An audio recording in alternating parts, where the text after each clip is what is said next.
మొత్తంగా సింగరేణి ఏదైతే ఆది నాయకత్వం సిఎండిలు డైరెక్ట్లు మారటం వల్ల రికైనేడుకు అనేక సమస్యలు మాట్లాడినప్పుడు కూడా రెడ్డి గారు వచ్చి మొదలెట్టే సామెతగా మళ్ళీ మాట్లాడతాం చేస్తామని అంటా ఉన్నారు. కొత్త సిఎండి గారు వచ్చారు, చాలా సంతోషం. కాబట్టి వెల్కమ్ చెప్తా ఉన్నాం. కానీ కార్మికులకి సమస్యలు ఏదైతే ఉన్నాయో గతంలో ఒప్పుకున్నవి కూడా అమలు చేయటం లేదు. ముఖ్యంగా మేనేజ్మెంట్కి గవర్నమెంట్కి విజ్ఞప్తి చేసేది ఏంటంటే, సింగరేణి కార్మిక వర్కర్స్ యూనియన్ మరి గెలిచి 2 ఏళ్ళు అయింది. ఇప్పటి వరకు కూడా చాలా సమస్యలు పెండింగ్లో ఉంటా ఉన్నాయి. ముఖ్యంగా మెడికల్ ఏదైతే జరగకుండా మరి ఆఫ్ చేయటం జరిగింది. దానివల్ల కార్మికులు చాలా అవస్థ పడతా ఉన్నారు. అయిన వాళ్ళకు కూడా ఉద్యోగాలు ఇవ్వకుండా ఆఫ్ చేశారు. అదే కాకుండా ఇన్కమ్ ట్యాక్స్ పెరిక్స్ పైన ఇన్కమ్ ట్యాక్స్ ఏదైతే ఇస్తామని చెప్పారు, 91 కోట్లు అయితే అని చెప్పారు, అది ప్రభుత్వం చేతిలో ఉందని అది కూడా ఆపటం జరిగింది. సొంత ఇల్లు పథకం ఏదైతే ఉందో దాన్ని చేస్తామని చెప్పారు, అది గవర్నమెంట్ అంటా ఉన్నారు. ఏదైతే మార్పేర్లు ఉన్నాయో దానివల్ల చాలా మంది అవస్థ పడతా ఉన్నారు. ఆ మార్పేర్ల పిల్లలు కూడా వాళ్ళు దిగిపోయినా కూడా పిల్లలు ఉద్యోగాలు లేకుండా ఉంటా ఉన్నారు.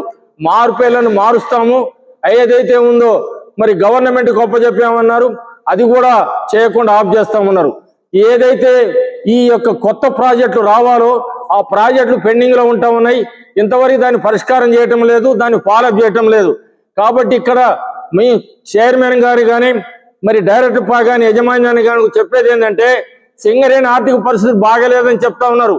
మనకి రావాల్సినటువంటి ప్రభుత్వం ద్వారా 47,000 కోట్లు కానీ, జన్కో పవర్ కానీ, బొగ్గు వాడుకున్నది కానీ, ఇతర వాళ్ళు ఏదైతే వాడుకున్నారో ఆ బకాయిలని వసూలు చేస్తే ఆర్థిక పరిస్థితి చక్కదిద్దడానికి ఆస్కారం పడదు.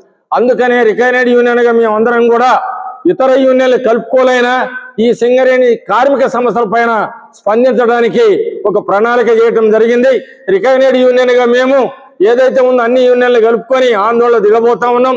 ఈ నెల 17వ తారీఖున మైన్స్ అండ్ డిపార్ట్మెంట్ ఆల్ 11 ఏరియాలు 6 జిల్లాల్లో కూడా కార్మికులు ఈ సమస్యల పైన ఆందోళన చేయడానికి సిద్ధమవుతా ఉన్నారు.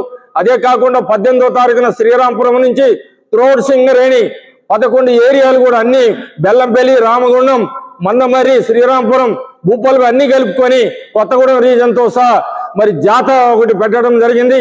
కార్మికులు అన్ని విషయాలు చెప్పి ఈ యొక్క కంపెనీ పొజిషన్ ని ఏదైతే మేనేజ్మెంట్ యొక్క వైఖరి, గవర్నమెంట్ వైఖరి కూడా చెప్పడానికి ఈ ప్రయత్నం చేస్తా ఉన్నాం.